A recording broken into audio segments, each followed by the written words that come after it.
अध्याय 1 रासायनिक अभिक्रिया की दर एवं रासायनिक साम्य में हमने रासायनिक अभिक्रिया को पढ़ा, उनकी दर को निकाला, रासायनिक साम्य के बारे में जाना। अब हम रासायनिक अभिक्रिया के बाद पढ़ेंगे अम्ल और क्षार की अवधारणाएं।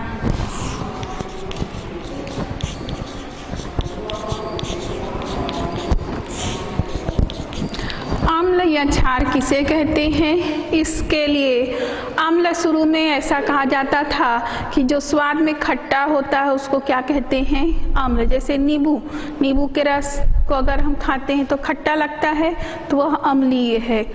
ये क्षार को अगर हम लेते थे तो क्षार कैसा होता है? जो तीक्ष्ण होता है खाने में, उसे हम क्या लेते थे? क्षार कहते थे। तो अम्ल क्षार की जो पुरानी परिभाषाएं हैं उसके बाद कई वैज्ञानिकों ने अपनी परिभाषाएं दी है। अम्ल वास्तव में क्या करता है? नीले लिटमस को लाल करता है और क्षार क्या करता है? लाल लिटमस को नीला करता है।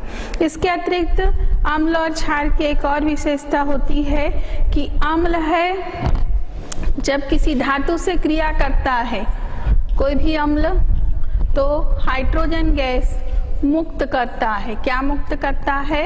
Hydrogen gas. अम्ल किसी धातु से क्रिया करता है तो हाइड्रोजन गैस मुक्त करता है। उसी तरह से अम्ल की एक और विशेषता होती है, ये किसी कार्बोनेट के साथ क्रिया करता है तो कार्बन डाइऑक्साइड मुक्त करता है। इसी तरह से अगर क्षार की बहुत सारी परिभाषाएं दी गई, जो आपका क्षार है उसमें अम्ल से अगर उसकी क्रिया की जाए, अम्ल धन क्षार, अगर ये दोनों क्रिया करते हैं, जैसे हमने लिया अम्ल HCl, क्षार लिया NaOH, तो इनकी क्रिया से हमेशा बनता है लवण और पानी। जैसे लवण बनेगा NaCl और बनता है पानी। इस क्रिया को हम कहते हैं उदासीनीकरण की क्रिया। उदासीनीकरण की क्रिया कहने का मतलब अम्ल में क्षार मिलाते हैं तो अम्ल उदासीन हो जाता है और क्षार में अगर अम्ल मिलाते हैं तो आपका क्षार उदासीन हो जाता है और दोनों मिलकर क्या बनाते हैं? लवण और पानी। इस क्रिया का नाम होता है उदासीनीकरण की क्रिया। अम्ल और क्षार की जो परिभाषाएं हैं समय समय पर अनेक वैज्ञानिकों ने दी है। इसमें पहली परिभाषा है 1884 में दिया था, उस वैज्ञानिक का नाम था आर्नियस। आर्नियस के अनुसार अगर हम अम्ल की परिभाषा देखें, अम्ल क्या है? तो जलीय विलयन में जो क्या करते हैं? जलीय विलयन में प्रोटॉन देते हैं, H+ मतलब प्रोटॉन देते हैं, उसको उन्होंने अम्ल कहा। उदाहरण के लिए जैसे HCl पानी में H+ और Cl- में बदलता है तो HCl क्या है? अम्ल है। उसी तरह से हम H2SO4 लेते हैं तो ये बनाता है H+ और बाइसल्फेट आयन HSO4-। इसने भी H+ दिया, इसने भी H+ दिया, इसलिए आर्नियस के अनुसार जो जलीय विलयन में H+ देते हैं, प्रोटॉन देते हैं, उसको उन्होंने क्या कहा? अम्ल कहा। अब उन्होंने क्षार की परिभाषा दी।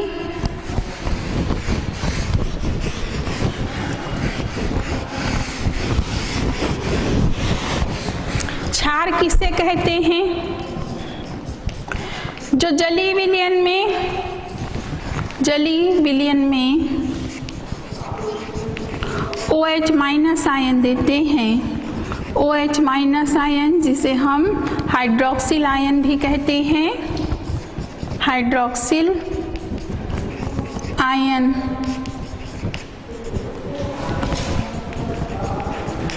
देते हैं उसको उन्होंने क्षार कहा। उदाहरण के लिए NaOH टूटता है और बनाता है Na+ और OH-, इसलिए यह क्या हुआ, क्षार हुआ। किसके अनुसार, आर्नियस के अनुसार।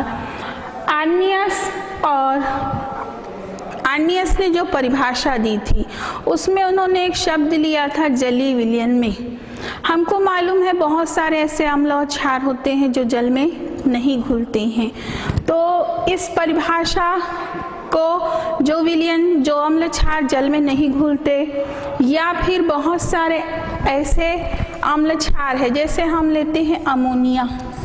अमोनिया वास्तव में एक क्षार होता है, लेकिन यहाँ पे हमने क्षार की आर्नियस के अनुसार परिभाषा देखा, इसमें होना चाहिए हाइड्रोक्सिल आयन, जबकि हम अमोनिया को देखते हैं तो यहाँ पे कहीं पे भी हमको हाइड्रोक्सिल आयन दिखाई नहीं देता। वास्तव में क्षार है, लेकिन हम इस आर्नियस के परिभाषा से हम इसको क्षार है या नहीं समझा सकते।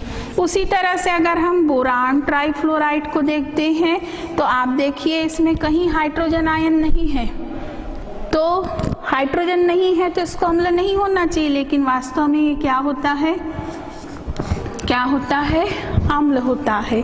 तो इस परिभाषाओं से, आर्नियस की परिभाषा से बहुत सारे अम्ल क्षार को तो समझाया जा सका, लेकिन बहुत सारे अम्ल क्षार जो होते हैं उसको इन परिभाषा से जब नहीं समझाया जा सका तो एक नई परिभाषा दी ब्रॉन्स्टेड-लारी ने। अगली परिभाषा हम लेते हैं अम्ल और क्षार की, ब्रॉन्स्टेड-लारी की परिभाषा।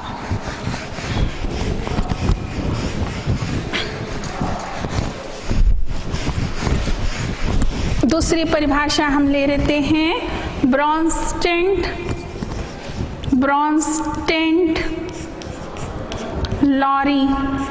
की परिभाषा।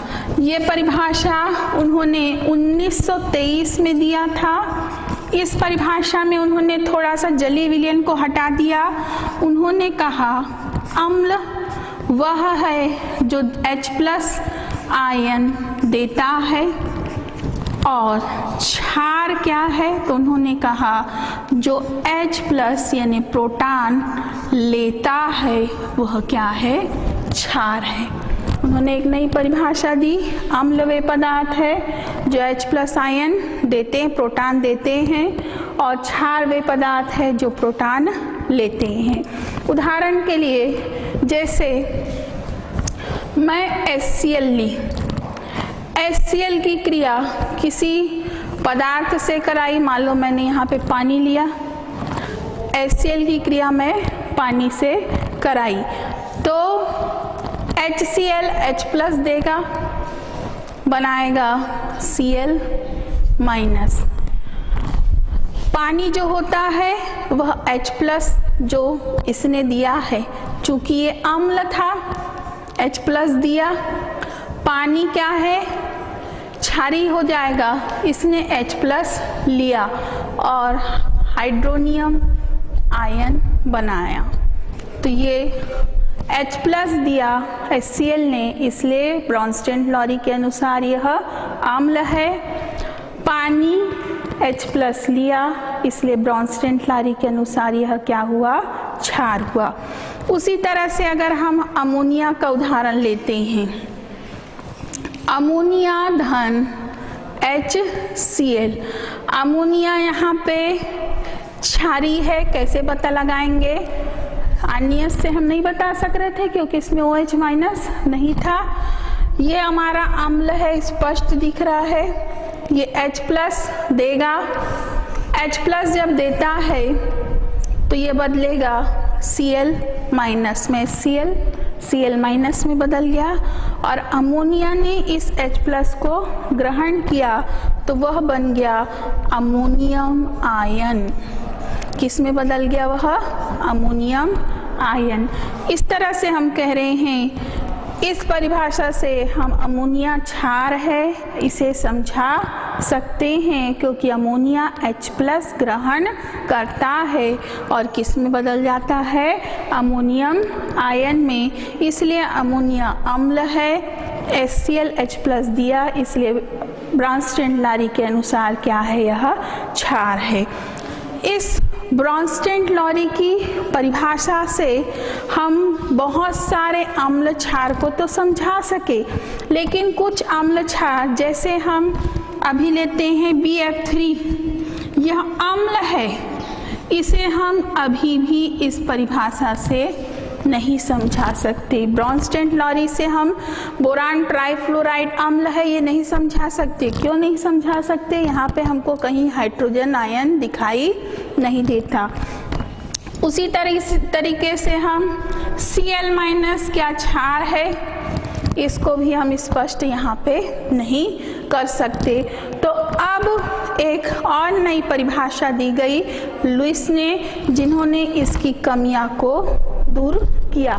इसके पहले ब्रॉन्स्टेड-लॉरी ने एक और बताया, संयुग्मी अम्ल और संयुग्मी क्षार। अगला लेते हैं हम संयुग्मी अम्ल और संयुग्मी क्षार।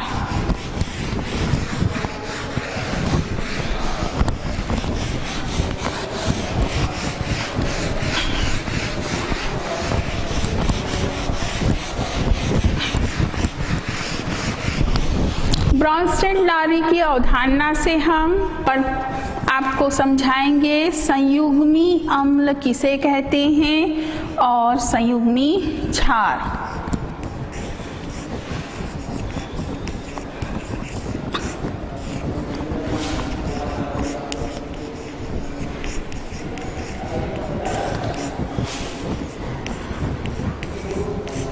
संयुग्मी अम्ल और संयुग्मी क्षार को बताने के लिए एक उदाहरण लेते हैं। मान लीजिए हमने HCl को लिया, हमको मालूम है HCl क्या होता है, अम्ल होता है, क्योंकि यह H+ दे सकता है। दूसरा हमने पानी को लिया, पानी अम्ल के साथ है तो यहाँ क्षारीय व्यवहार करेगा। वैसे पानी कैसा होता है, उदासीन होता है, उभयधर्मी नेचर होता है। अम्ल के साथ यह क्षार की तरह व्यवहार करता है और क्षार के साथ यह अम्ल की तरह व्यवहार करता है। चूंकि हम पानी को अम्ल के साथ ले रहे हैं, इसलिए इसका व्यवहार कैसा हो जाएगा, क्षारीय। सबसे पहले देखिए HCl टूटेगा आपका H+ और Cl- में, इस H+ को पानी ले लेगा, बनाएगा हाइड्रोनियम आयन। फिर से HCl हमारा अम्ल था, H2O हमारा क्या था, क्षार था। HCl ने H+ दिया, बनाया क्या, Cl-, पानी क्षार है, इसने H+ को ग्रहण किया और क्या बनाया, H3O+। अब यहाँ पे देखिए, जो विपरीत क्रिया हो, अगर हम इसके विपरीत क्रिया की बात करें, पश्च डायरेक्शन में पश्च अभिक्रिया की, तो यहाँ पे दो आयन दिख रहे हैं हमको, Cl- और H3O+। यहाँ पे H+ की संख्या अधिक है हाइड्रोनियम आयन में, इस H+ को यह देगा, कौन देगा, H3O+, H+ को देगा तो क्या बनेगा, फिर से H2O में बदलेगा और इसके H+ को कौन ग्रहण करेगा, Cl- और Cl- किस में बदलेगा, HCl में। अगर हम विपरीत क्रिया को देखते हैं तो ये व्यवहार कर रहा है अम्ल की तरह, ये क्या दे रहा है, H+ दे रहा है, और इस Cl ने इसके H+ को ग्रहण किया तो ये किसकी तरह व्यवहार कर रहा है, क्षार की तरह। अब यहाँ पे हमको अग्र अभिक्रिया में भी दो अम्ल क्षार के बीच की क्रिया दिखी और पश्च अभिक्रिया में भी हम क्या देख रहे हैं, दो अम्ल और दो क्षार को अम्ल और क्षार दोनों के बीच की क्रिया को देख रहे हैं। संयुग्मी अम्ल किसे कहेंगे या संयुग्मी क्षार। हमने इस अम्ल को लिया, कौन से अम्ल को लिया? HCl को। HCl जब एक H+ देता है तो बदलता है Cl- में। तो पहले अम्ल का HCl अम्ल का संयुग्मी क्षार क्या होगा? Cl-, क्योंकि अगर Cl- को हम एक H+ दे दे तो वो फिर से किस में बदल जाता है? HCl में। तो किसी अम्ल के संयुग्मी क्षार में, कौन से क्षार में? संयुग्मी क्षार में। अगर किसी अम्ल के संयुग्मी क्षार को देखते हैं तो उसमें याद रखिएगा एक H+ हमेशा कैसा होता है? कम होता है। HCl अम्ल था, उसने अपना H+ दिया, क्या बनाया? Cl-। Cl- ये H+ ले सकता है, इसलिए व्यवहार करेगा क्षार की तरह, और यह क्षार अब इस अम्ल का कौन सा क्षार कहलाएगा? संयुग्मी क्षार। किसी अम्ल के संयुग्मी क्षार में हमेशा याद रखेंगे एक H+ कम होता है। कम क्यों होगा? क्षार है इसलिए वो ग्रहण करेगा, इसलिए उसमें H+ हमेशा कम होता है। अब हम देखते हैं पानी का सूत्र H2O है, यहाँ पे ये H+ ले रहा है, क्षार की तरह व्यवहार कर रहा है। इस क्षार का संयुग्मी अम्ल, इस क्षार का पानी का संयुग्मी अम्ल H3O+ होगा। क्यों? पानी क्षार है, इसने क्या ग्रहण किया? प्रोटॉन को ग्रहण किया और H3O+ बनाया। इस तरह से हम कहेंगे किसी क्षार के संयुग्मी अम्ल में H+ हमेशा H+ एक अधिक होता है। तो संयुग्मी अम्ल और संयुग्मी क्षार की परिभाषा यहीं पे दिख रहा है। किसी अम्ल के संयुग्मी क्षार में हमेशा एक H+ कम रहता है, किसी क्षार के संयुग्मी अम्ल में एक H+ हमेशा कैसा रहता है? अधिक रहता है। तो इस तरह से हमने किसको देखा? अम्ल और क्षार और उनके संयुग्मी अम्ल और संयुग्मी क्षार। अगला लेंगे हम लुईस की परिभाषा।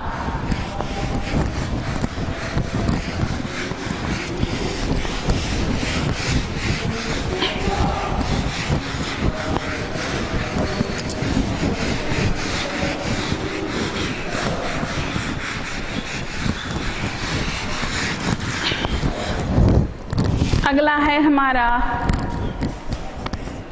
लुईस की परिभाषा अम्ल और क्षार की। पहला अम्ल और दूसरा हम लेते हैं क्षार।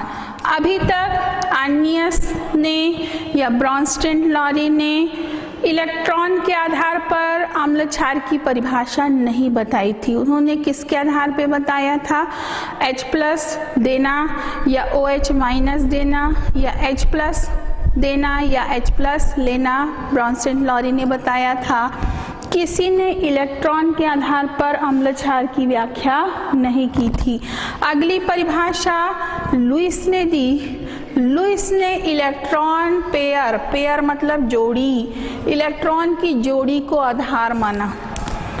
उन्होंने ये कहा, अभी तक हम बोलते थे अम्ल में हमेशा देता है H+ देता है, लेकिन अब जब इलेक्ट्रॉन की पारी आती है तो हम नया शब्द देंगे यहाँ पे, जो इलेक्ट्रॉन पेयर, इलेक्ट्रॉन युग्म ग्रहण करता है, इलेक्ट्रॉन युग्म ग्रहण करता है वह अम्ल होता है, और इलेक्ट्रॉन युग्म देता है वह क्या होता है?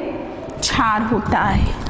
अभी तक अम्ल में हमने देखा था H+ देता है, लेकिन जब इलेक्ट्रॉन की बात करते हैं तो हमने क्या कहा, अम्ल वह है जो इलेक्ट्रॉन युग्म ग्रहण करता है और क्षार वह है जो इलेक्ट्रॉन युग्म देता है। उदाहरण हम ले सकते हैं बोरान ट्राइफ्लोराइड और अमोनिया का।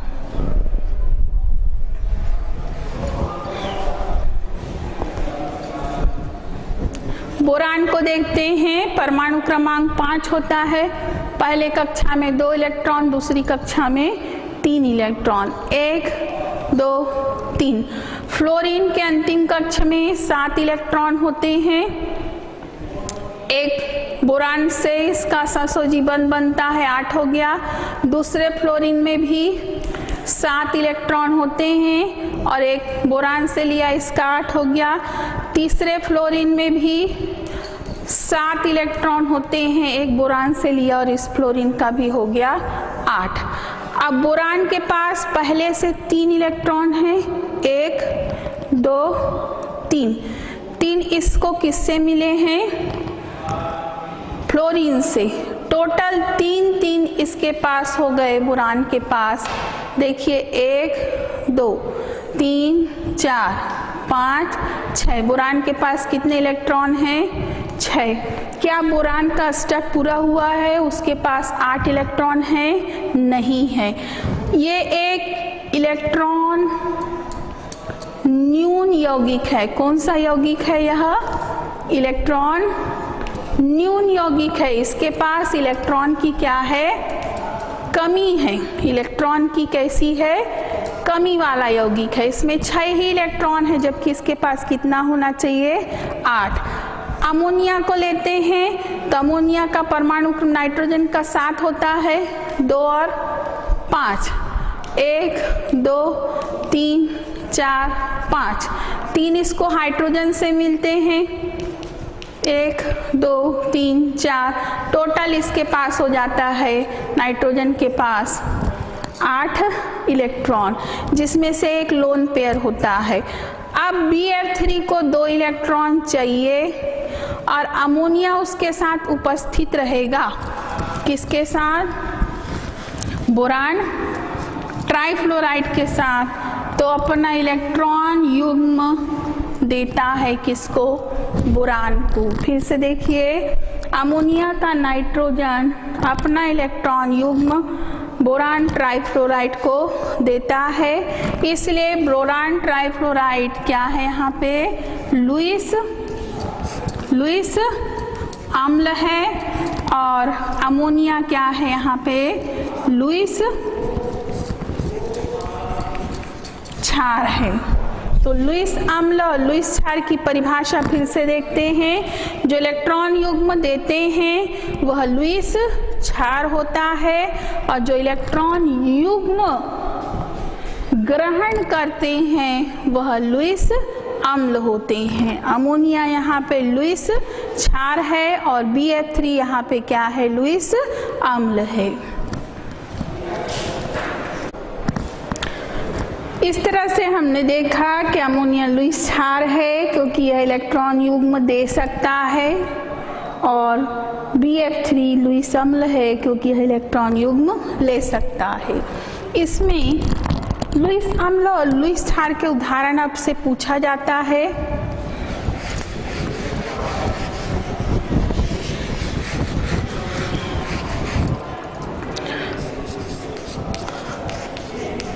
लुईस अम्ल अगर पूछा जाए तो हमेशा याद रखिएगा जिसमें इलेक्ट्रॉन की क्या होनी चाहिए, कमी, वह लुईस अम्ल की तरह व्यवहार करेगा।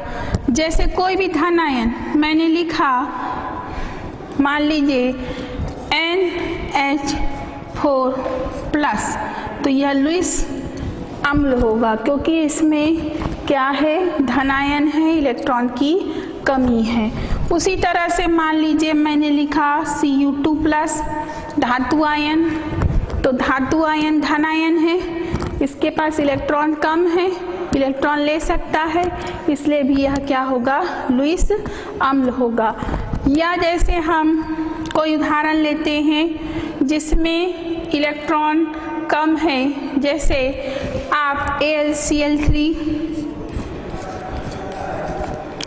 BF3 जो कि इलेक्ट्रॉन न्यून यौगिक है, AlCl3 BF3 जो कि इलेक्ट्रॉन न्यून यौगिक है, इनके पास इलेक्ट्रॉन की कमी होती है, यह भी क्या है की तरह व्यवहार करते हैं, लुईस अम्ल की तरह व्यवहार करते हैं। अगला हम लेंगे लुईस क्षार का उदाहरण कौन कौन सा होता है। लुईस क्षार की जहाँ बात होती है वहाँ पे याद रखेंगे इलेक्ट्रॉन की क्या होनी चाहिए, इलेक्ट्रॉन की अधिकता होनी चाहिए, इलेक्ट्रॉन की अधिकता होनी चाहिए। जैसे ऋण आयन जो होते हैं, जितने भी क्या होते हैं ऋण आयन, मान लीजिए मैं Cl- लिख रही हूँ, तो Cl- है, इसके पास ऋण चार्ज है, मतलब इसके पास इलेक्ट्रॉन की कैसी है, अधिकता है, तो यह भी क्या होगा, लुईस क्षार होगा। उसी तरह से मान लो मैं OR- लिख रही हूँ, माइनस है मतलब यह किसकी तरह व्यवहार करेगा, लुईस क्षार की तरह। उसी तरह से अमोनिया में लोन पेयर होते हैं नाइट्रोजन के पास, ये भी इलेक्ट्रॉन दे सकता है, इसलिए भी यह क्या होगा, लुईस क्षार होगा। एमीन जैसे RNH2 नाइट्रोजन के पास इलेक्ट्रॉन युग्म होते हैं, यह भी इलेक्ट्रॉन दे सकता है, इसलिए यह भी किसकी तरह व्यवहार करेगा, लुईस क्षार की तरह। अगला लेते हैं हम प्रबल अम्ल और प्रबल क्षार। इसके अतिरिक्त आपकी पुस्तक में और बहुत सारे उदाहरण दिए हैं, जैसे अल्कोहल है, आपका ईथर है, ये भी आपके लुईस क्षार के अंतर्गत आते हैं। परीक्षा में लुईस अम्ल और लुईस क्षार छांटने के लिए आता है, जहाँ इलेक्ट्रॉन की कमी दिखती है आपको, उस स्पीसीज को आप क्या लिखेंगे, लुईस अम्ल। और जहाँ आपको माइनस चार्ज ये इलेक्ट्रॉन की अधिकता दिखता है, ईथर में, अल्कोहल में, एमीन में, तो वो सब कैसे होंगे, आपके लुईस क्षार की तरह व्यवहार करेंगे। अगला लेते हैं हम प्रबल अम्ल और प्रबल क्षार, दुर्बल अम्ल और दुर्बल क्षार।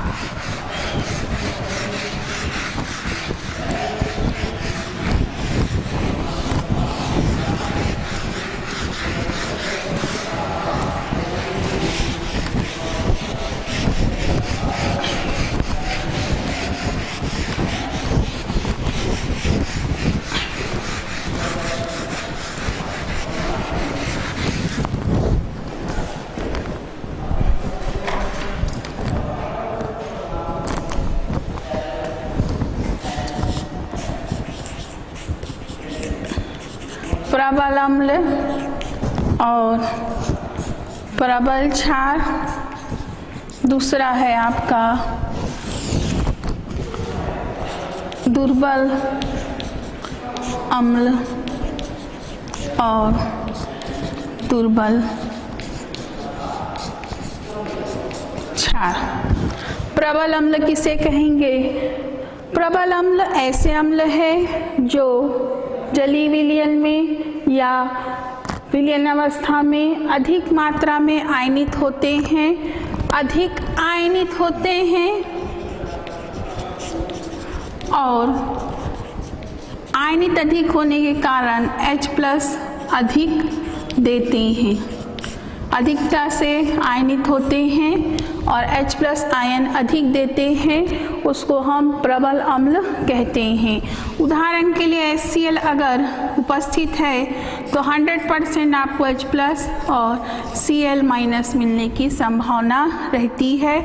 HCl का H+ और Cl- में आयनन अधिक होता है, आयनन कैसा होता है, अधिक होता है, इसलिए HCl आपका कैसा अम्ल है, प्रबल अम्ल है। उसी तरह से HNO3 ले सकते हैं, नाइट्रिक अम्ल H+ और नाइट्रेट आयन में बदलता है, ये भी अधिक मात्रा में आयनित होता है, इसलिए यह भी आपका कैसा अम्ल है, प्रबल अम्ल। अगला हम लेते हैं प्रबल क्षार। प्रबल क्षार वह क्षार है जो जलीय विलयन में कम आयनित होते हैं या आयनन के बाद कम मात्रा में OH माइनस आयन देते हैं या H प्लस आसानी से ग्रहण नहीं करते। H प्लस आसानी से ग्रहण करते हैं उसको हम कहते हैं प्रबल क्षार। फिर से जो OH माइनस अधिक देते हैं, हाइड्रोक्सिल आयन जो अधिक मात्रा में देते हैं या सरलता से H प्लस ग्रहण करते हैं, सरलता से H प्लस ग्रहण करते हैं, उसको हम क्या कहते हैं? प्रबल क्षार कहते हैं। उदाहरण के लिए NaOH जब आयनित होता है तो बहुत अधिक संख्या में हाइड्रोक्सिल आयन देता है, Na प्लस OH माइनस, इसलिए यह कैसा क्षार है? प्रबल क्षार। उसी तरह से हम KOH को लेते हैं, ये भी अधिक मात्रा में K प्लस और OH माइनस आयन देता है, इसलिए यह भी कैसा क्षार है? प्रबल क्षार। अगला हम लेते हैं दुर्बल अम्ल, और दुर्बल क्षार किसे कहते हैं?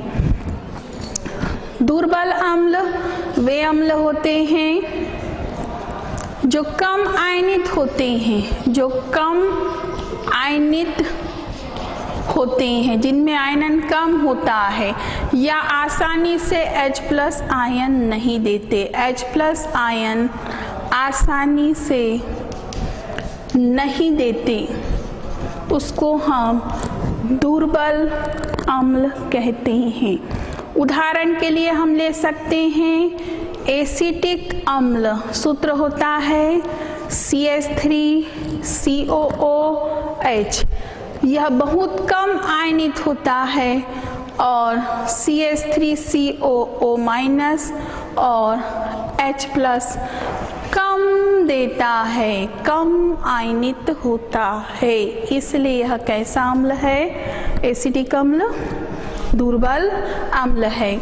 उसी तरह से हम कार्बोनिक अम्ल को भी ले सकते हैं। इसमें आपके बहुत सारे अम्ल के और उदाहरण हैं, जैसे दुर्बल अम्ल में हम एक और उदाहरण ले सकते हैं कार्बोनिक अम्ल H2CO3, एक्वस है या जलीय विलयन है? जलीय विलयन ये भी है, तो ये भी जलीय अवस्था में मिलेगा और ये भी जलीय अवस्था। एक्वस, एक्वस मतलब AQ जलीय विलयन, ये भी टूटेगा कार्बोनिक अम्ल और बनाता है आपका 2H प्लस और CO3 2 माइनस। इस तरह से हम यह कह सकते हैं कि जो कम आयनित होता है जलीय विलयन में, जिसमें आयनन की मात्रा क्या होता है? कम होता है, उसको हम क्या कहेंगे? दुर्बल अम्ल कहते हैं। अगला हम लेते हैं दुर्बल क्षार। दुर्बल क्षार किसे कहते हैं? जो कम आयनित होते हैं ऐसे क्षार, जैसे आपका उदाहरण ले सकते हैं हम अमोनियम हाइड्रोक्साइड, यह आसानी से आपका OH माइनस आयन नहीं देता है। अगला है हमारा दुर्बल क्षार। दुर्बल क्षार की परिभाषा ले सकते हैं वे क्षार जो आसानी से जलीय विलयन में OH माइनस आयन या हाइड्रोक्सिल आयन नहीं देते या H प्लस आसानी से ग्रहण नहीं करते। H प्लस आसानी से ग्रहण नहीं करते हैं, आसानी से उसको हम आसानी से H प्लस ग्रहण नहीं करते, उसको भी हम दुर्बल क्षार में ले सकते हैं। उदाहरण के लिए आपका मैग्नीशियम हाइड्रोक्साइड, मैग्नीशियम हाइड्रोक्साइड जब जलीय विलयन में उपस्थित रहता है तो यह बनाता है Mg2+ आयन और 2OH- आयन, जिसकी मात्रा कैसी रहती है, कम आयनित होता है। इसलिए हम इसको क्या लेते हैं, दुर्बल क्षार। यह भी जलीय अवस्था में रहता है एक्वस, और यह भी जलीय अवस्था में हमको देखने को मिलता है। उसी तरह से एक और उदाहरण हम ले सकते हैं, कैल्शियम हाइड्रोक्साइड। यह भी आपका दुर्बल क्षार है। इसके जलीय विलयन को देखते हैं तो बहुत कम मात्रा में हमको कैल्शियम आयन और बहुत कम मात्रा में हमको हाइड्रोक्सिल आयन देखने को मिलता है। इसलिए हम मैग्नीशियम हाइड्रोक्साइड को, कैल्शियम हाइड्रोक्साइड को या अमोनियम हाइड्रोक्साइड को कौन सा क्षार बोलते हैं, दुर्बल क्षार कहते हैं। ये सारे क्षार हमारे कैसे हैं, दुर्बल क्षार है। फिर से लेते हैं हम, प्रबल अम्ल अधिक आयनित होते हैं जलीय विलयन में, H+ ज़्यादा देते हैं, जैसे HCl है, नाइट्रिक अम्ल है। प्रबल क्षार जो ज़्यादा मात्रा में जलीय विलयन में हाइड्रोक्सिल आयन देते हैं या सरलता से H+ आयन ग्रहण करते हैं, जैसे NaOH लेते हैं हम, सोडियम हाइड्रोक्साइड, पोटेशियम हाइड्रोक्साइड जलीय विलयन में अगर हम लेते हैं इनको, ये सारे आपके जलीय अवस्था में हैं। चाहे HCl की बात हो, चाहे आप NaOH की बात करें, सारे जलीय अवस्था में हैं। उसी तरह से हम दुर्बल अम्ल को लेते हैं, एसिडिक अम्ल। यह भी जलीय विलयन में बहुत कम मात्रा में आयनित होता है और एसिडिक अम्ल और आपका H+ यह प्रोटॉन देता है।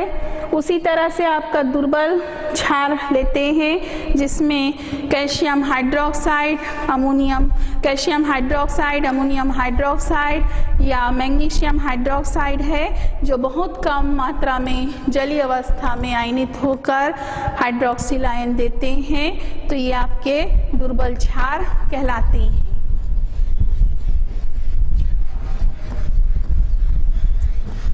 अगला हम लेते हैं ऊष्माशोषी अभिक्रिया और ऊष्माक्षेपी अभिक्रिया।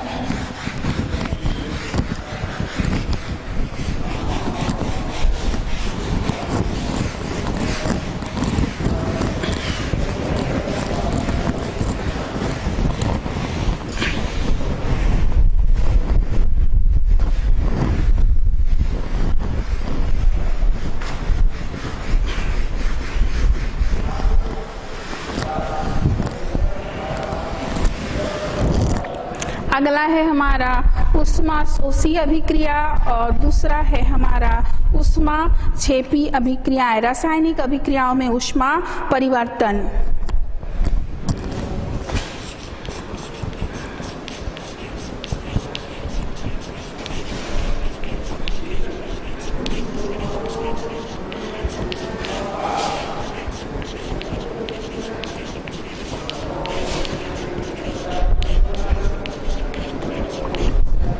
इसको हम दो भाग में लेते हैं। पहला ऊष्माक्षेपी क्रिया और दूसरा होता है एक्सोथर्मिक, जिसको कहा जाता है बाहर निकलता है क्रिया में ऊर्जा, और दूसरा होता है ऊष्माशोषी क्रिया, जिसको हम एंडोथर्मिक रिएक्शन कहते हैं, जिसमें ऊर्जा है वो अवशोषित होती है।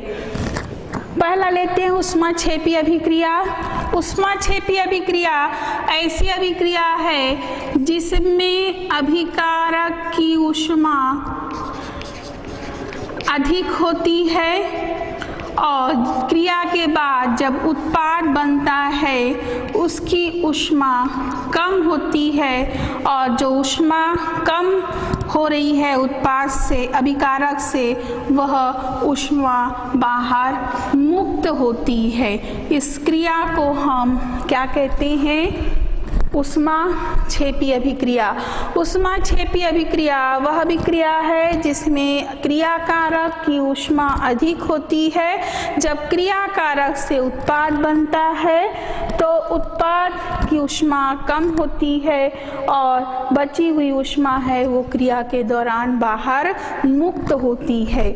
इस क्रिया को हम कहते हैं ऊष्माक्षेपी अभिक्रिया। उदाहरण ले सकते हैं हम। दूसरा उदाहरण आपका दूसरी क्रिया होती है ऊष्माशोषी क्रिया। इसमें अभिकारक की ऊष्मा कैसी होती है? कम होती है।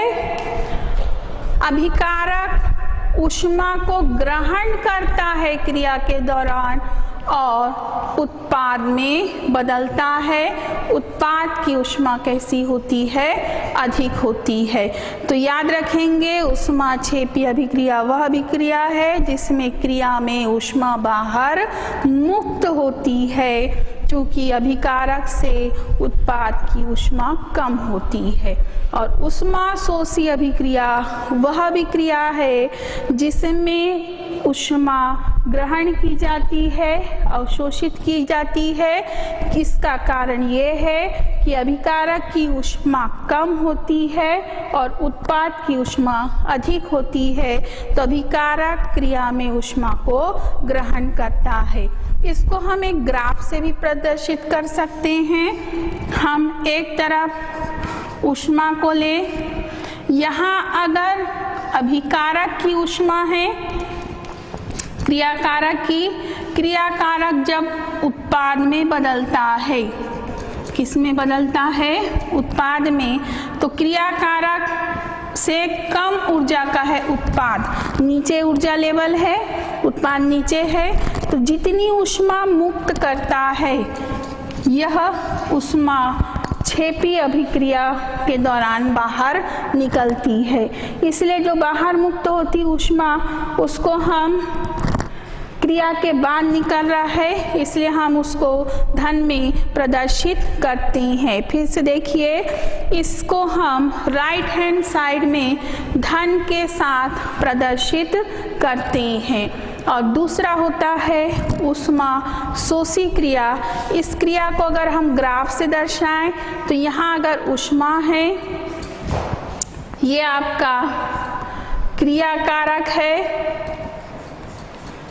क्रियाकारक की ऊर्जा कम है, उत्पाद की ऊर्जा अधिक है, तो क्रियाकारक से जब उत्पाद बनता है तो इतनी ऊर्जा है वह ऊष्मा के रूप में क्रिया के दौरान अवशोषित करते हैं। क्रियाकारक की ऊर्जा कम है, उत्पाद की ऊर्जा अधिक है, तो जो ऊर्जा है क्रियाकारक से उत्पाद बनेगा तो वह ऊष्मा के रूप में अंदर अवशोषित की जाती है और इस तरह से आपका क्रिया होता है। उदाहरण हम ले सकते हैं, जैसे कार्बन ऑक्सीजन से जब क्रिया करता है तो बनाता है कार्बन डाइऑक्साइड।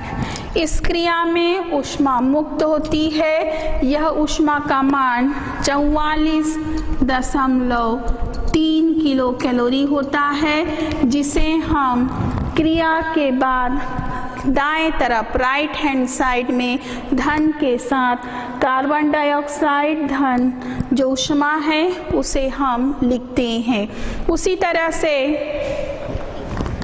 अगर हम और एक उदाहरण लेते हैं, नाइट्रोजन हाइड्रोजन से क्रिया करता है। दूसरा उदाहरण हम ले सकते हैं,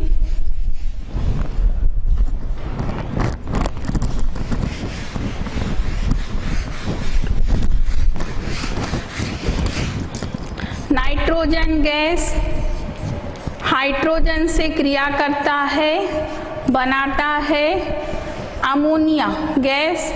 यहाँ पे भी 22.4 किलो कैलोरी 22.4 किलो कैलोरी ऊष्मा मुक्त होती है।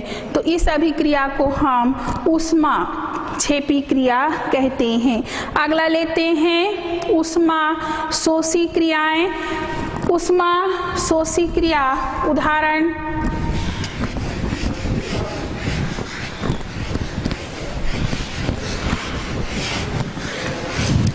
नाइट्रोजन ऑक्सीजन से क्रिया करता है। फिर से लेते हैं, नाइट्रोजन हाइड्रोजन से क्रिया करता है, बनाता है नाइट्रिक अम्ल।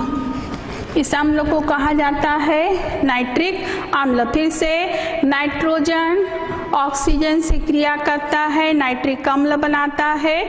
इसमें जो ऊष्मा परिवर्तन होता है, इस क्रिया में ऊष्मा अवशोषित किया जाता है। यह मान होता है 43.2 किलो कैलोरी। इसको हमने दाएं तरफ ऋण चिन्ह से प्रदर्शित किया है, जो यह बताता है कि क्रिया के दौरान इतनी ऊष्मा को क्रिया कारक अवशोषित करेगा। तो इस तरह से हम कह सकते हैं ऊष्माक्षेपी अभिक्रिया वह अभिक्रिया है जिसमें क्रिया के दौरान ऊष्मा बाहर मुक्त होती है और इसे हम क्रिया कारक के साथ धन चिन्ह के रूप में प्रदर्शित करते हैं। और दूसरा है ऊष्मा शोषी क्रिया, छेपी में बाहर मुक्त होता है। दूसरा है आपका ऊष्मा शोषी क्रिया, वह अभिक्रिया जिसमें अभिकारक की ऊष्मा कम होती है और अभिकारक से जब उत्पाद बनता है तो क्रिया कारक ऊष्मा को अवशोषित करता है, जिसे हम राइट हैंड साइड या दाहिने तरफ माइनस के रूप में या ऋण चिन्ह के साथ प्रदर्शित करते हैं, क्योंकि यह ऊष्मा बाहर से ली जाती है। उदाहरण हमने देखा अमोनिया बनने में ऊष्मा छेपी क्रिया में 22.4 किलो कैलोरी ऊष्मा मुक्त हुई थी। उसी तरह से नाइट्रोजन और ऑक्सीजन के मिलने से जो नाइट्रिक ऑक्साइड बना, इसमें हमारा ऊष्मा अवशोषित हो रहा है और यह ऊष्मा माइनस के रूप में हमने दर्शाया है 43.2 किलो कैलोरी। आगे हम पीएच पैमाने के बारे में चर्चा करेंगे और इस तरह से हमने अम्ल की परिभाषा आनियस के अनुसार, ब्रॉन्स्टेन फ्लोरी के अनुसार, लुईस के अनुसार पढ़ा। प्रबल अम्ल प्रबल क्षार की परिभाषा देखी। संयुग्मी अम्ल और संयुग्मी क्षार किसे कहते हैं इसे देखा। ऊष्माक्षेपी और ऊष्माशोषी क्रियाओं को देखा। अगला हम पीएच पैमाने का अध्ययन करेंगे। धन्यवाद।